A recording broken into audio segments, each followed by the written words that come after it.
السلام علیکم ورحمۃ اللہ وبرکاتہ۔ الحمدللہ رب العالمین والصلاة والسلام علی اشرف الانبیاء والمرسلین نبینا محمد وعلی آلہ واصحابہ اجمعین وبعد۔ عزیز بچوں، اللہ کے فضل و کرم سے، اس کی توفیق سے آج سنت کے لہراتی پرچم اعلام السنت المنشورہ حافظ حکمی رحمۃ اللہ علیہ کی کتاب کا جو سلسلہ آپ کے سامنے پیش کیا جا رہا ہے، اس سلسلے کا اگلا جو موضوع ہے وہ موضوع یہ ہے کہ اللہ تبارک و تعالیٰ کی شریعت، اللہ تبارک و تعالیٰ کا اتارا ہوا دین، جس کو پکڑنے کا، جس پر عمل کرنے کا، جس پر چلنے کا اللہ تعالیٰ نے حکم دیا ہے، ہمیں اسے جاننا چاہیے۔ ہمیں جاننا چاہیے کہ ہم کون سے دین کو پکڑیں، کس دین پر چلیں، کس دین پر عمل کریں، اور وہ کون سا دین ہے جس دین کے سوا کوئی دوسرا دین ماننا، اس پر چلنا جائز ہی نہیں ہے، کیونکہ اللہ تبارک و تعالیٰ نے ایک ہی دین پر چلنے کا حکم دیا ہے۔ تو وہ دین کون سا ہے جس دین پر ہمیں چلنا چاہیے، جس دین پر اللہ تعالیٰ نے چلنے کا ہمیں حکم دیا ہے، جس شریعت پر اللہ تعالیٰ نے ہمیں چلنے کا حکم دیا ہے، وہ دین، وہ شریعت کیا ہے؟ اس شریعت کو حنیفیت کہتے ہیں۔ حنیفیت کا معنی کیا ہے؟ حنیفیت یعنی ابراہیم علیہ السلام کا دین، ابراہیم علیہ السلام کا عقیدہ، ابراہیم علیہ السلام کی ملت۔ یہ حنیفیت کیا ہے؟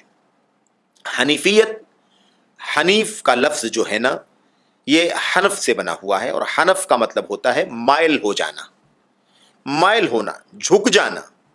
حنیفیت کسے کہتے ہیں؟ جو ابراہیم علیہ السلام کا دین ہے، یعنی اللہ تبارک و تعالیٰ کی طرف مائل ہونا، اللہ کی طرف جھک جانا، سب کو چھوڑ دینا، اللہ کے سوا سب کو چھوڑ کر کے صرف ایک اللہ کی طرف جھک جانا، ایک اللہ کی طرف مائل ہو جانا، ایک اللہ ہی سے لو لگانا، اسی اللہ تبارک و تعالیٰ کی عبادت اور بندگی کرنا اور کرتے رہنا، یہ ہے حنیفیت، جس کو ابراہیم علیہ السلام کا دین کہا جاتا ہے۔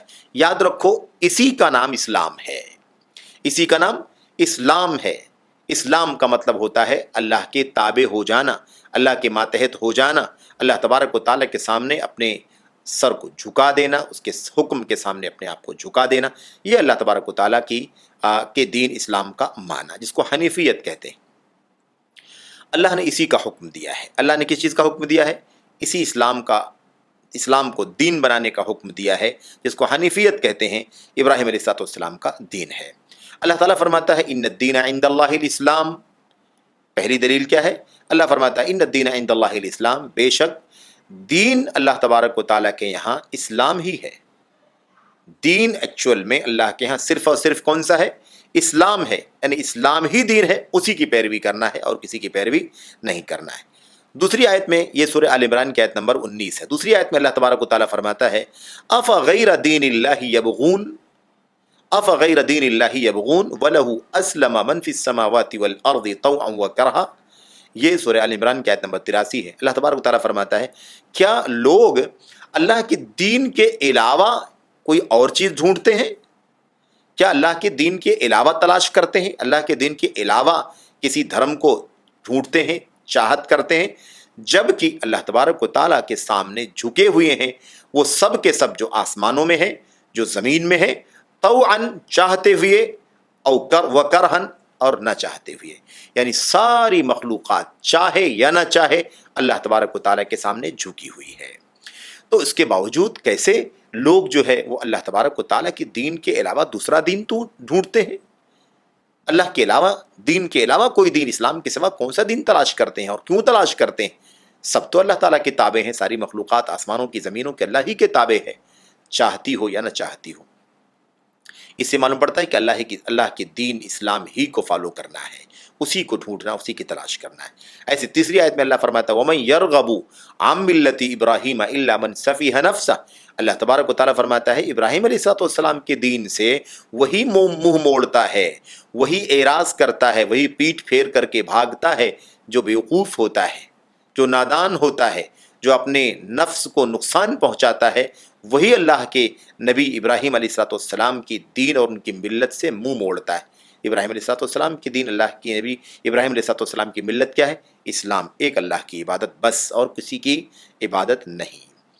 ایسے ہی چوتھی آیت میں اللہ تبارک و تعالیٰ فرماتا ہے وَمَن يَبْتَغِ غَيْرَ الْإِسْلَامِ دِينًا فَلَن يُقْبَلَ مِنْهُ وَهُوَ فِي الْآخِرَةِ مِنَ الْخَاسِرِينَ، جو اسلام کے سوا کوئی دین تلاش کرے گا ہرگز قبول نہیں کیا جائے گا اور وہ آخرت میں نقصان اٹھانے والوں میں سے ہوگا۔ دیکھیے، اسلام کے علاوہ دین تلاش کرنے والا خسارے میں ہوگا، یعنی اسلام ہی ماننا ضروری ہے۔ ایسی پانچویں آیت میں اللہ تعالیٰ فرماتا ہے ام لہم شرکاء شرعوا لہم من الدین ما لم یأذن بہ اللہ، اللہ فرماتا ہے کیا ان کے پاس کچھ شرکا ہیں، شریک ہیں، ساجیدار ہیں، جنہوں نے ان کے لیے ایسا دین بنا دیا ہے، ایسا دین مشروع کر دیا ہے جس کی اللہ نے اجازت نہیں دی، جس کا اللہ نے حکم نہیں دیا ہے۔ یعنی اللہ نے جس دین کا حکم دیا اس کے سوا کوئی دین لانے والے شریک ہیں، ان کے لائے ہوئے اس دین کو، بنائے ہوئے اس دین کو نہیں مانا جائے گا۔ کیوں یہ لوگ اللہ کے دین کو چھوڑ کے دوسروں کے دین کی طرف جا رہے ہیں؟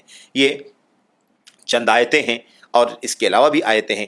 ان ساری آیتوں سے ہمیں یہ بات معلوم پڑ گئی کہ جس دین کو ہمیں فالو کرنا ہے، جس دین پر ہمیں چلنا ہے، وہ ابراہیم علیہ السلام کا دین حنیفیت ہے، یعنی اسلام ہے۔ اسلام ہی پر چلنے کا اللہ نے حکم دیا ہے، اس کے سوا سارے دینوں سے اپنے آپ کو دور کر لینا ہے، اپنے منہ کو پھیر لینا ہے اور کنارہ کشی اختیار کر لینا ہے۔ اللہ کا دین اسلام ہی فالو کرنا ہے۔ تو اب یہ چند باتیں ہوئیں، اللہ سے دعا کرتے ہیں کہ اللہ تبارک و تعالیٰ ہمیں عمل کرنے کی، سمجھنے کی اور اس کے مطابق عمل کرنے کی توفیق عطا فرمائے۔ آمین یا رب العالمین۔ السلام علیکم ورحمۃ اللہ وبرکاتہ۔